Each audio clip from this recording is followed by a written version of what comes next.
It was Christmas Eve when I noticed the family portrait displayed in its shiny new frame, but my face had been entirely removed.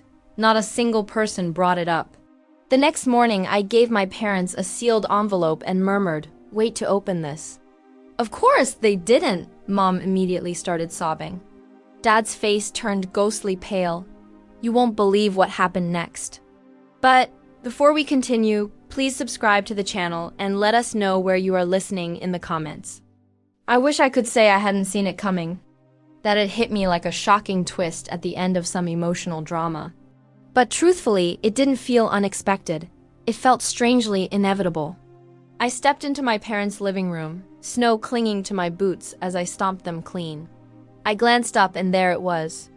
The photograph, glossy and oversized, expertly framed, placed with care and pride, directly above the fireplace, like it was the centerpiece of our family story. Everyone was there, Mom in her signature red blazer, grinning like she hadn't spent years sighing at anything that didn't involve my sister. Dad frozen in that stiff smile he reserves for posed pictures and golf course selfies. And Elena naturally at the forefront in some beige turtleneck that probably cost more than my entire month's rent. She was doing her usual candid pose, laughing at some imagined joke, effortlessly likable, effortlessly composed, probably something witty about her trust fund. But I wasn't there. Not even awkwardly tucked into a corner, not blurred in the distance. Just entirely absent. It wasn't a sloppy crop. It was meticulous, deliberate, a clean erasure, as though I'd been edited out of their story with precision. No smears, no trace, just removed. I stared at it for maybe 4 seconds, 5 max. Just enough time for my stomach to twist itself up. Not enough for anyone to catch on. Or maybe they did notice and chose not to care. "Dinner's almost ready," Mom called out from the kitchen. Her voice light, casual, like nothing was wrong, like we were a picture-perfect family. I could smell the rosemary and lemon from whatever dish she was roasting. Holiday scents, comforting, nostalgic, ones I used to love back when they still meant something warm. I hung my coat by the door, muttered a quick hello, and stepped into the kitchen. Elena, of course, was already there, swirling wine in her glass, like she was filming a holiday special on wine pairings. She leaned in for one of her signature air kisses, just close enough for the gesture to count, just distant enough to avoid contact. "You made it," she said, like I'd shown up late to her carefully planned event, as though this was her home. I didn't respond, just smiled. The kind of smile you give after you've screamed into your pillow 3 separate times that month and decided your voice wasn't worth spending anymore. Dinner played out like a rehearsed scene. Dad sliced the roast with exaggerated care as though hoping for a role in a holiday commercial. Mom praised Elena's glowing skin twice. No one asked how I'd been. No one inquired where I lived or what I was up to. The only question directed my way was whether I still had that little car, which of course is code for "we haven't the faintest idea what's happening in your life, and we're hoping you'll offer details so we can pretend we're interested." I didn't take the bait. Instead, I watched Elena open a small box from Mom and Dad, a neatly wrapped gift, a vintage gold watch. "Nothing extravagant," Mom insisted, which would have been funny if the folded receipt hadn't been tucked beneath the tissue paper. And yes, I saw the price. I'd have to work a week and a half to afford it, and that's assuming I skipped groceries. "Oh my God, you guys," Elena beamed. "This is just wow." "Thought you'd like it," Dad said, grinning like he just secured a merger. Meanwhile, I got a mug that said, "Somebody's favorite daughter," which I'm sure was meant to be ironic. Or was it? Hard to say. I excused myself after dessert, said I was tired. Mom offered me the guest room. Not my room, not your old room, just the guest room. Beige sheets, dusty bookshelf, one lamp that flickered if you breathed too close to it. I shut the door behind me, turned on the lamp, which flickered on cue, and sat on the edge of the bed. That's when I pulled out the envelope. It had been sitting in my bag the whole time, thick ivory paper, embossed seal. I thought about giving it to them in the morning after the stockings, after the cinnamon rolls, after the performance. But standing in that living room, looking at that photo, seeing my entire existence airbrushed out like a glitch in the family algorithm, yeah, I changed my mind. They didn't just forget me, they erased me carefully, strategically, like I'd been a bad brand partnership. I turned the envelope over in my hands. It felt heavy. That night, I lay in bed and let the house settle around me. Same creaky floorboards, same ticking wall clock. Somewhere in the hall, Dad was snoring. Mom's voice drifted up once something about bringing the good plates tomorrow. Elena laughed in that practiced breathy way of hers, the Golden Child soundtrack. I closed my eyes and thought about the years. The time I got into my dream college and they said, "We're so proud," before immediately asking if I could defer a year so they could help Elena with her portfolio. The time I missed rent and called home and Dad said things are tight right now while planning a cruise for her birthday. The time I brought home a boyfriend and they forgot his name at dinner. He never came back. I didn't blame him. I was tired of telling myself I was just sensitive. Tired of pretending I misunderstood. That night, lying in a bed that was supposed to feel familiar but didn't, I stopped making excuses. Tomorrow I would give them the envelope. I wouldn't yell. I wouldn't cry. I wouldn't even raise my voice. I'd just smile, say, "Merry Christmas," and watch the truth do what years of silence never could. I woke up to the smell of coffee and cinnamon rolls, and the faint sound of Elena's voice saying something about luggage weight limits and how stressful travel is. The irony, of course, being that she wasn't the one paying for her travel or her luggage or the suitcase or the shoes. Inside the suitcase that cost more than my monthly rent. But yes, devastating stuff. Cue the sigh and pout. I stayed in the guest room a little longer than necessary. Not because I was still tired, but because I wasn't in the mood to walk back into the sitcom set that was my family's idea of Christmas. I could already imagine the fake laughter, the overcooked optimism, and someone, probably Mom, saying something like, "Isn't it nice having everyone together?" As if everyone included me. As if I hadn't spent the last decade as the human equivalent of a blurry background character in every family memory. When I finally wandered into the kitchen, Mom was plating scrambled eggs like she was auditioning for a brunch spread in a lifestyle magazine. Dad sat at the table, scrolling through his phone. Elena was barefoot, sipping almond milk from a wine glass. "Good morning," Mom said, not looking up. "Hope you slept okay in the guest room." "The mattress has a personality," I said, pouring myself some coffee. She laughed like I was joking. We made it through breakfast the way we always did, performing. There was no catching up. No one asked about my job or how I was doing or whether I was still living in that small apartment with the creaky stairs, which, for the record, I wasn't. Elena talked about her upcoming trip Barcelona this time and how she was so lucky to have parents who supported her dreams. I didn't say anything, just nodded along like a seat filler at an award show. They still hadn't noticed the envelope sitting in my coat pocket. That would come later. Instead, I let my thoughts drift backward to everything that led up to this moment. When I graduated high school, I got a scholarship. Not a full ride, but enough to make it possible if I picked up part-time work. I remember sitting at the kitchen table, paperwork spread out, asking if they could help with the rest. Just a little. Mom gave me this look like I'd asked to borrow her wedding ring to pawn. Dad said something about tough timing.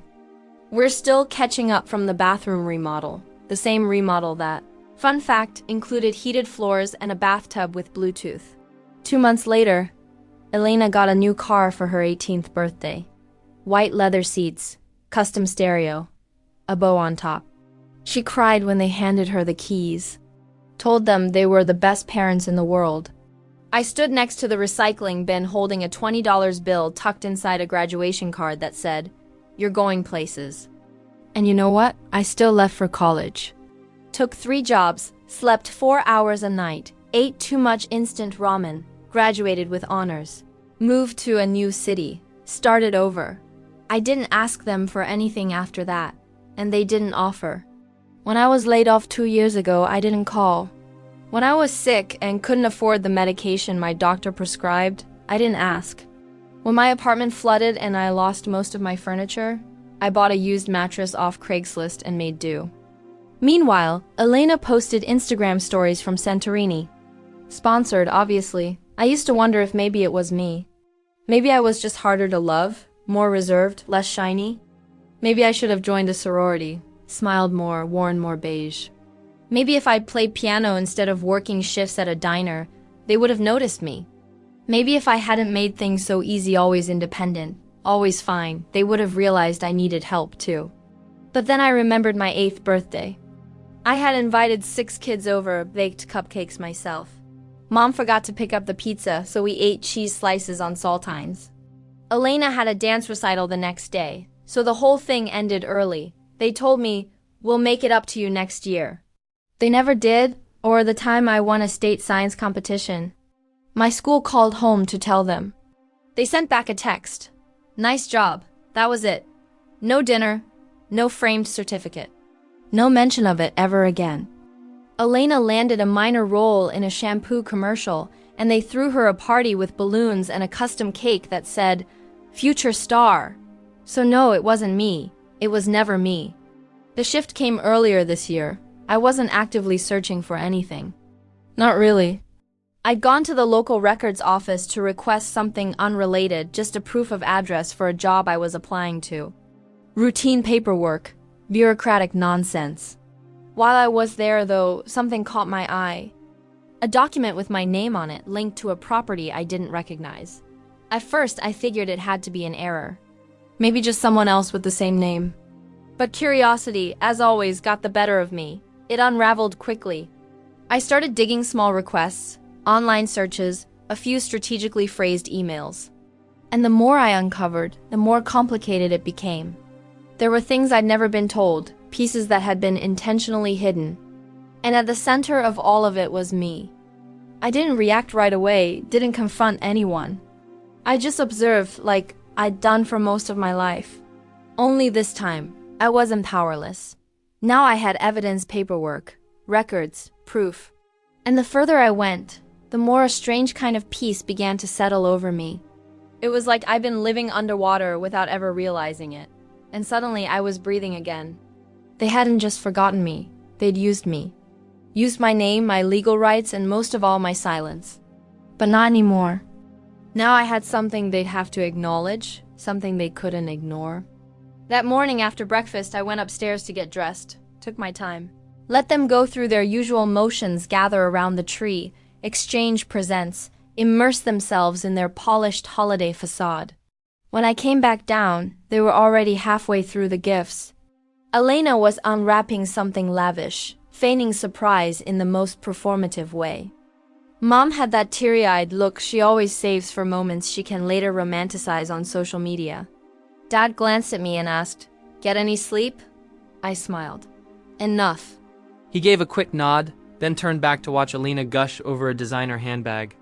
I sat down quietly, reached into my coat pocket, and slid an envelope onto the table, nestled between the coffee mugs and torn wrapping paper. No one noticed. Not yet.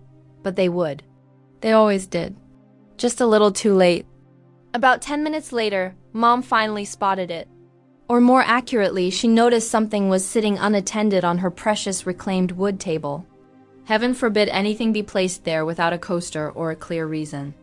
She picked it up cautiously, like it might be a misplaced bill or some wedding invitation for the wrong address. "What's this?" she asked aloud, aiming the question more at the room than at me. I didn't respond right away, just took another sip of my coffee, then said, "It's from me." Dad glanced up from where he was nudging bits of wrapping paper, probably hoping he'd missed a gift under the tree. "You didn't need to get us anything," he said with a smile, as if I'd handed them a novelty mug with an inspirational quote on it. "I know," I replied. "I wanted to. That got their attention." Mom sat back down, turning the envelope over in her hands. "Should we open it now?" she asked. I gave a small shrug. "I'd prefer you didn't." So, of course, they opened it anyway. Dad leaned in over her shoulder as she carefully broke the seal. And for a few moments, the only sounds were the soft sliding of pages and the faint crinkle of paper shifting in her hands. I watched Elena fold the handles of her new designer tote, just so, like it was a newborn she'd named after a French city. Then the silence changed. It thickened. I didn't even have to look up. I could feel it. Something between realization and nausea, like the exact moment you realize the milk in your coffee is sour. Right after you've swallowed, Dad let out a breath through his nose. Mom's eyes were scanning faster now, flipping to the second page, the third, like she could outrun what she was reading. Elena looked over. What is it? They didn't answer. She tried again, a little louder. What's going on? Still nothing. That was my cue. I figured it was time. You knew, I said, standing up slowly. Merry Christmas. What is this? Mom finally asked. Her voice was quiet, flat, not angry, not confused, just blank. That, I said, is a copy of Grandpa William's will. She blinked. I've seen his will. We handled the estate. No, I said. You handled what you told me was the estate. You never showed me the full will. Just said he left a few keepsakes and some cash that went toward funeral expenses. Dad blinked too much, like he was stalling for time. That version didn't mention the rental property in Pine Ridge, I continued. Probably because you were already collecting rent from it by then. Dad dropped the papers on the table like they'd burned him. Where did you get this? Oh, I said. Public records, title searches, tax filings, archived emails, a couple phone calls, a very patient lawyer. Elena finally stood up. Wait, what rental property? The one by the park. I turned to her. The one you used for that photo shoot last year? Yeah, that one. Her mouth opened, but nothing came out.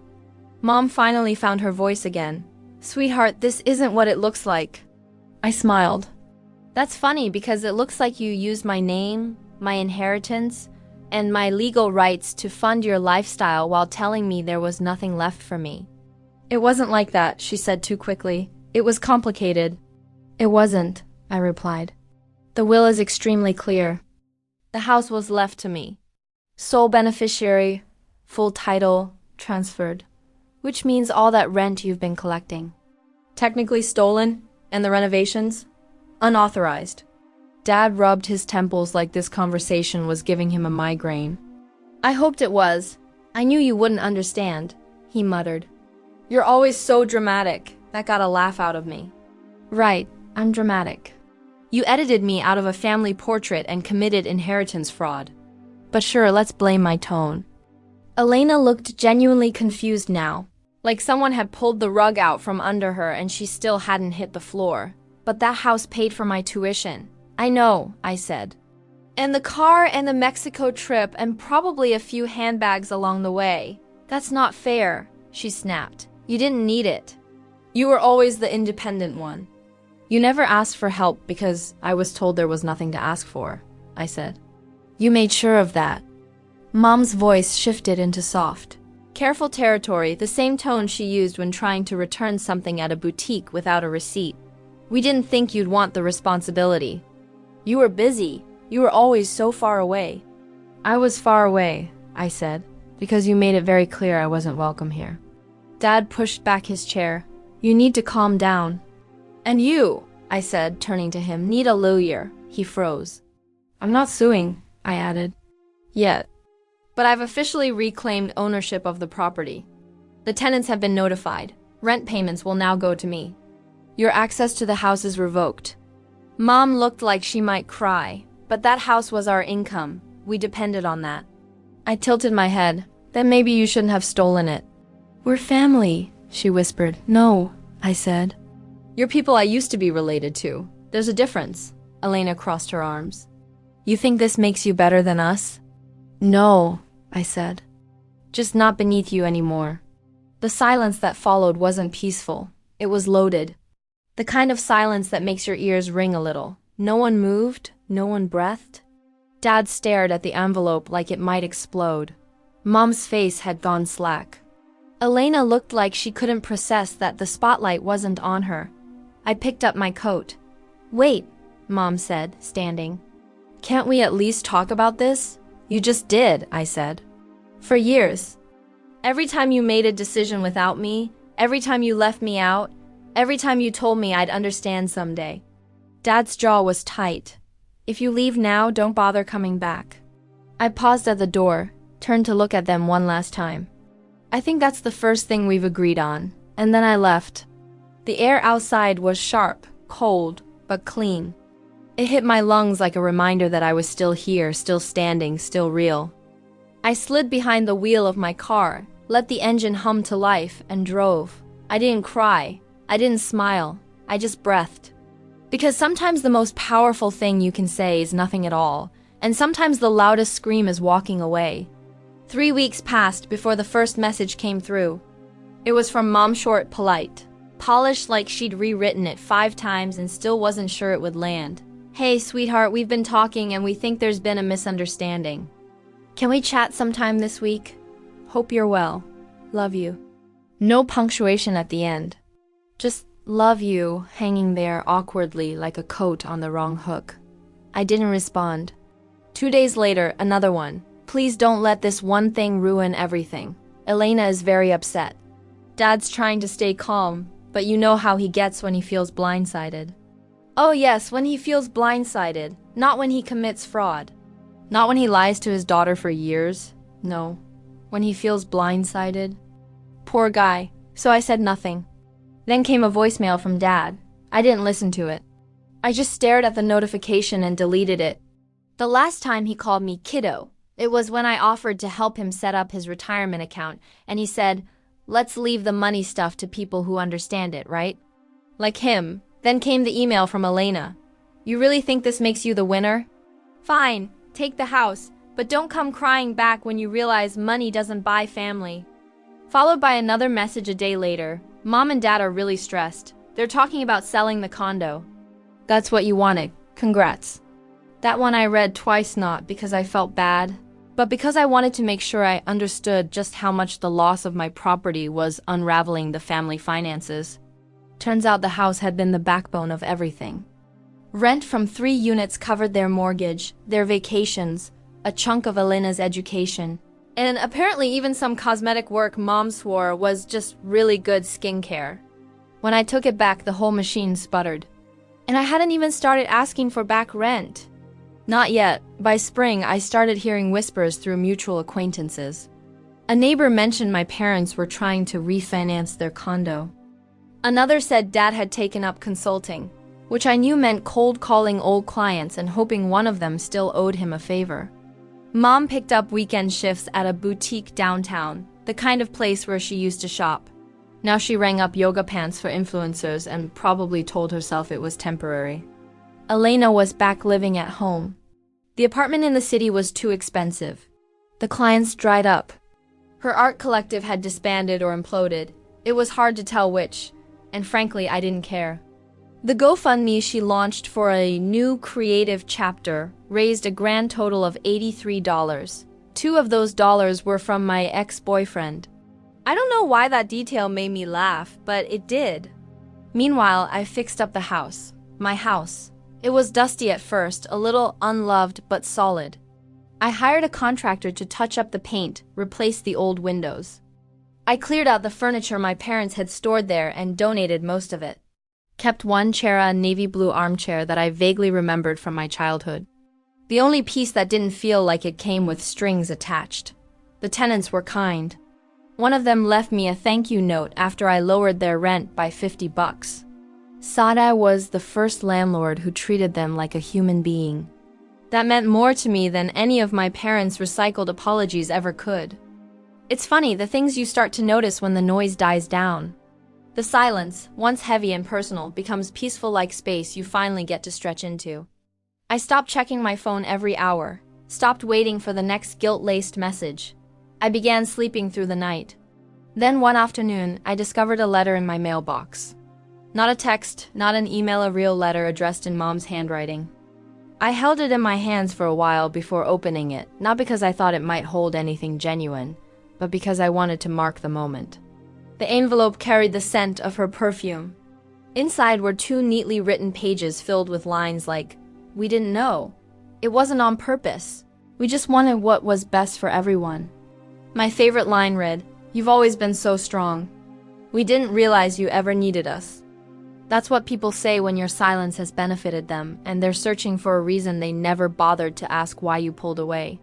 She ended with, "We hope one day you'll come home. Maybe we can start again. Maybe we can be a family. No mention of paying anything back. No acknowledgement of the stolen money, the deceit, or the fact that I'd literally been cut out of the family portrait like an ex no one wants to talk about. I slid the letter into a drawer. Didn't respond, didn't toss it out either. That was the last time she reached out to me directly. 3 years later, I ran into my former neighbor at a bookstore. She asked if I was still managing the property. I smiled. Still am. She paused briefly, then said, "I heard your parents went through a tough time." I didn't say anything. She gave a small nod. "Well, you look happy." "That's good." And I am. I still live in the house.